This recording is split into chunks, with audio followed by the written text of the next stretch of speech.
Hello friends and welcome to the channel Learn Sanskrit. I am Dr. Chitra Bhardwaj and today we are going to talk about Panini. In the last video we discussed about Maheshwar Sutra. So in this video we are going to discuss about Panini, the composer or the creator of Maheshwar Sutra. So the people actually asked me what is Maheshwar Sutra and what is Panini. The question was not who is Panini. Panini was a person, not an object. So today we are going to discuss about Panini, his birthplace, his time, his creation, that is Ashtadhyayi, and Trimuni Vyakran. So let's get started. So Panini was a famous grammarian who actually composed Maheshwar Sutra. So we could, as one understand Maheshwar Sutra, so one should know who was Panini. Panini was actually the very famous Sanskrit grammarian. It's not the fact that there were never grammarian before Panini existed. Actually, Panini himself names few of the grammarian in his book Ashtadhyayi.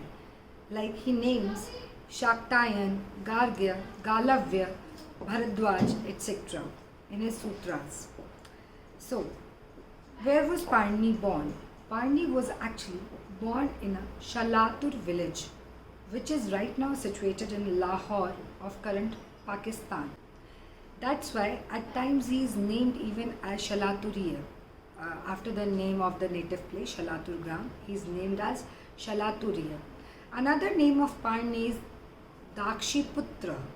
Why Dakshiputra? Because it is said that the mother name of Panini was Dakshi. So after that, the Panini name is Dakshiputra. So these are the other names for Panini apart from his own name Panini. But there is a quite discussion about the timing of Panini. Reason being that Panini himself has not given any specific time period about his birth.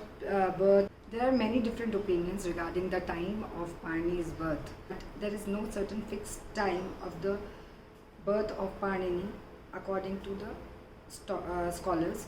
So there is a time span which we can say is running from 4th BC to 7th BC, in which the time of birth of Panini is considered to be. So let's now talk about Ashtadhyayi, the famous work of Panini as a grammarian. Why as a grammarian? Because it is considered, or say it is said, that Panini even created a kavya named Jamvanti Vijay. But there is certain arguments regarding that whether the Jamvanti Vijay was actually created by this grammarian Panini or not. So we'll discuss about Ashtadhyayi today. What is Ashtadhyayi?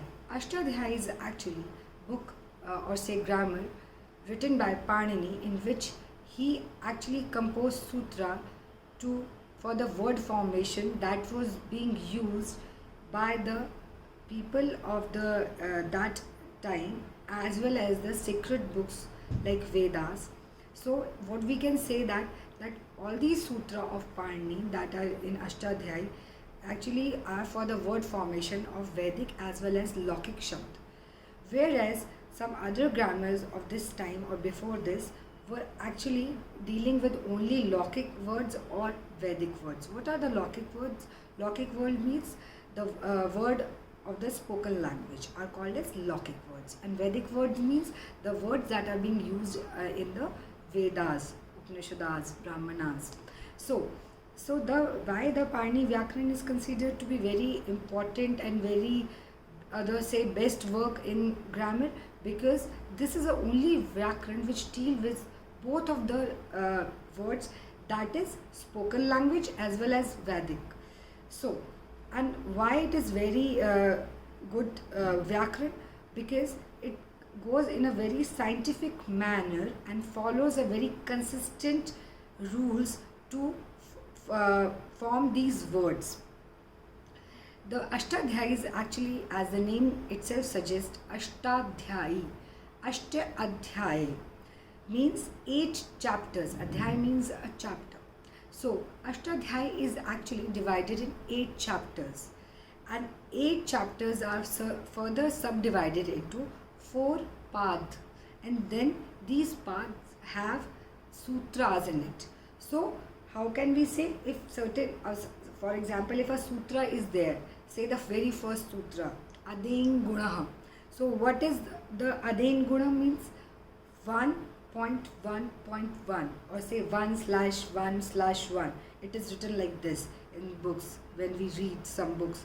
So what is this nomenclature means?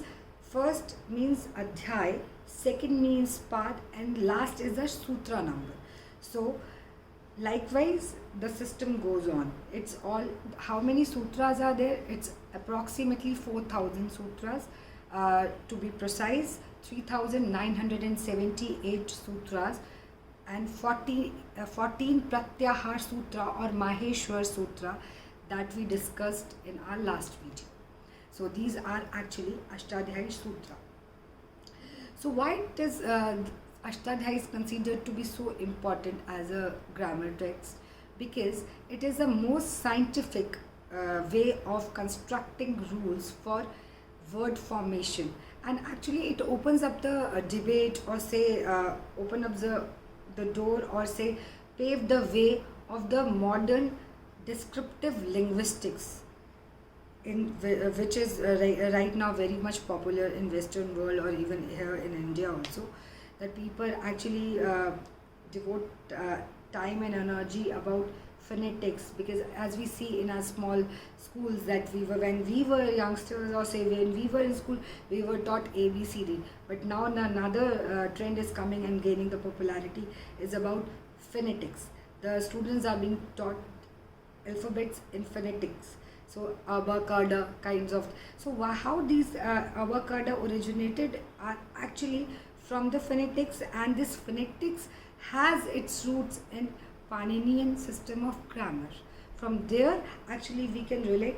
So when the Western and in the Western scholars, or say scholar worldwide, when they read Panini and they read Ashtadhyayi, so they realized, okay, the grammar has got so much to give to the world, and to the philosophy, and to the linguistics, and so much, a number of things are there. So Ashtadhyayi becomes a very important text, and that's why it is considered to be the best language of computers, because of the grammar, and the grammar is given by Panini, and that too in form of Ashtadhyayi. So after moving further, moving further, we can say that Ashtadhyayi was having all the sutras that were for the word formation, or the say word that were being used by the Vedas, or say in the spoken language. So there were, after a certain period of time, there existed another scholar named Katyayana, who created Vartiks. What are the Vartiks? It is always said in the Paninian system, or say Ashtadhyayi, that there is nothing that Panini never spoke of, or he has not dealt with.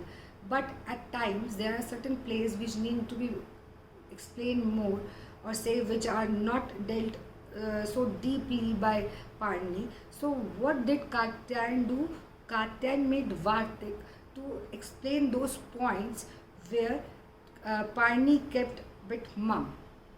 So Katyayana Vartiks are to fulfill those gaps, or say bridge up those ambiguity that Paninian Vyakaran actually had. So that is the vital role of Katyayana, or Vartikas in Sanskrit grammar. And after that came Mahabhashya, or say Patanjali. Patanjali created Mahabhashya. Actually, when we name Patanjali these days, so Patanjali is always famous for yoga. We very rightly said that because Patanjali has created, or has written Yoga Sutra, that's why Patanjali is famous. But in grammar, Patanjali has a very big contribution in the form of Mahabhashya. So what is Mahabhashya? Mahabhashya is actually a commentary, a tika on Paninian Sutra and Vartik of Katyayana, or Ashtadhyayi and Katyayana's Vartik. So what is actually commentary or a tika? So to understand this, we should get an example from our day-to-day life, that is from the match that we all watch on TV, say cricket match or any other match. We are watching that match and we can see live that this is happening in the match. Still the commentator keep on telling us that this is a over being bowled by this bowler, or this is a batsman and he is this. So what is actually he is doing? He is actually explaining us the minute details about the happening that actually we are witnessing ourselves also. So likewise, the commentary of any particular text help us to understand that text better. So they are not actually giving anything apart from that text. They are basically adding more explanation to the existing text. So that's how, that is the importance of Mahabhashya, that is written by Patanjali. So it is called as Three Muni Vyakran, which who are these three munis? Parni, Patanjali, Katyayana, or in order of their time: Panini, Katyayana and Patanjali. And what are the books written by them? Parni wrote Ashtadhyay, Katyayana wrote Vartik, and Patanjali wrote Mahabhashya. So that's why the full system of grammar is known as Three Muni Vyakran, and that is how it's a full package to read, and that's how Sanskrit becomes the most scientific language in the world. Hey guys, thanks for watching. I hope you liked the videos. Please like, share and subscribe to the channel. And if you want me to cover some topic of your interest, do share your comment in the section below. Please hit the subscribe button. Thank you.